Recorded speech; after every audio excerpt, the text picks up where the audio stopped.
अब बिलाल कियानी साहब, ये बड़ा संगीन किस्म का इल्ज़ाम है जो पाकिस्तान तहरीक इंसाफ से या अलीमा खान साहिबा की जानिब से ये आ रहा है। तो इस सिलसिले में आप नहीं समझते कि इनकी पार्टी को सेटिस्फाई किया जाना चाहिए कि इस किस्म के खदशात जो हैं उनके ज़हन में ना आए? जी बिस्मिल्लाहिर्रहमानिर्रहीम। मंसूर साहब बहुत शुक्रिया जी अपने शो में दावत देने का। देखिए, हम बार बार कह कह के थक गए हैं कि हम तो हरगिज़ भी कोई शख्स ये नहीं चाहता कि खान साहब या कोई भी कैदी हो उसको कोई इस तरह का रिस्क हो या इस तरह का कोई हादसा हो।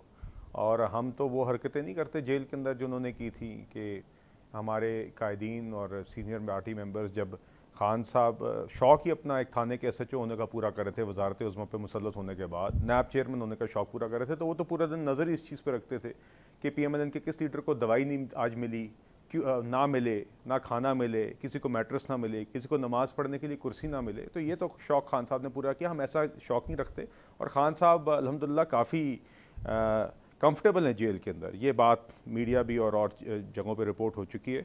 अब मेरी बस ये गुजारिश होगी कि इस तरह के अलार्म्स रेज़ करने से पहले ज़रूर एहतियात करनी चाहिए। हमने देखा पहले भी खान साहब ने इस तरह के अलार्म्स रेज़ किए, फिर बुशरा बीबी ने भी किए और बाद में बात कुछ और निकली, बल्कि इनके अपने ही डॉक्टर्स की रिपोर्ट्स या बातें जो थी वो उससे बरक्स निकली। बहरहाल आई एम श्योर जो जेल की इंतज़ामिया है और लोग हैं, नो वन विल वांट कि इस तरह का हादसा हो। आपने फरमाया कि इमरान खान साहब जो हैं वो बड़े कंफर्टेबल हैं जेल के अंदर, यही आप फरमा रहे थे कि वो कंफर्टेबल हैं? जी जी, खान साहब को खाने भी मर्जी के मिलते हैं, मुलाकातें भी वो करते हैं। अच्छा। वर्जिश का सामान भी मर्जी के मुताबिक मिला। मैंने आज देखा कि उनका आज पता नहीं क्या गिला था कि उनको एक इलेक्ट्रिक टूथब्रश नहीं मिल रहा। तो अगर आपके मसाइल अब यहाँ पे आ गए हैं ना कि आपको इलेक्ट्रिक टूथब्रश नहीं मिल रहा, और दूसरा ये, और जहाँ पे आप नाव में और तोशा खाना के मुलजिम हो संगीन जराइम के, और साथ ही साथ आप इतने कंफर्टेबल हों कि आप अपने जेल सेल से बैठे हुए ऑक्सफोर्ड यूनिवर्सिटी की चांसलरशिप के लिए एप्लीकेशंस जमा करा रहे हो, तो मेरे ख्याल से आप शायद इतने अनकंफर्टेबल नहीं है। तो बहरहाल मेरा ख्याल है हम फिर भी तो बिलाल इन साहब, चीज़ों पे उस तरह ये नजर तो नहीं रखते। बिलाल साहब ये तो उनका कमाल है ना कि वो जेल में रह के भी आप पाकिस्तान में तो उनको इलेक्शन नहीं लड़ने देते, तो वो बाहर वाला इलेक्शन लड़ रहे हैं तो वो तो कर लेना, वो तो उनका राइट है। मगर मैं आपसे बस सिर्फ इतना कह रहा हूँ, ठीक है शौक पूरा करें अपना, मगर ये ना आप बताएं कि आप बड़ी स्ट्रेस में और आप बहुत ही अनकंफर्टेबल है अगर आप वहाँ से बैठ के अपनी चांसलरशिप की एप्लीकेशन पेन डाउन कर रहे हैं और आप अपने वकील से कह रहे हैं कि बाहर जाके मेरा ये मसला बयान करो। मेरे इलेक्ट्रिक टूथ सिर्फ एक रिक्वेस्ट है, मुझे I want to know this phenomena कि वो जेल कौन सी होती है जो कंफर्टेबल होती है, मतलब जेल एंड कंफर्टेबल, ये दोनों लफ्ज एक लाइन में किस तरह इस्तेमाल होते हैं? मैं सिर्फ इस पे हैरान हूं।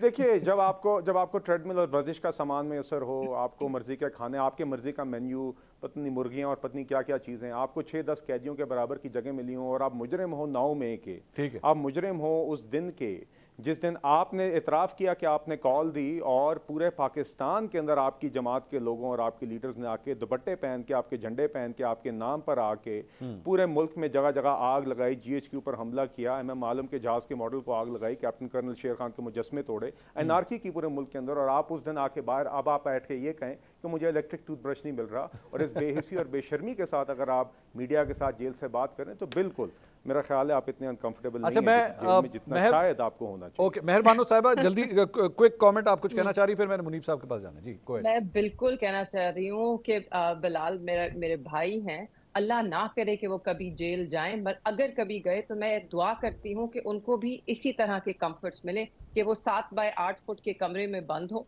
नजर बंद हो, उन्हें बाहर जाने की इजाजत ना हो, जेल मैनुअल के तहत जो उनकी राइट्स बनते हैं वो उन्हें ना मिले, उनके बच्चों से उनको भी बात करने ना दी जाए, मुलाकातें होती हैं मगर मुलाकातों में कटौती होती है, मुलाकातों में जो सुपरिटेंडेंट जेल है उनकी मर्जी के लोग सिर्फ अंदर जाते हैं, लोग बाहर घंटों खड़े होते हैं। तो मुझे उम्मीद है उनको ये सारी सहूलियात मिले।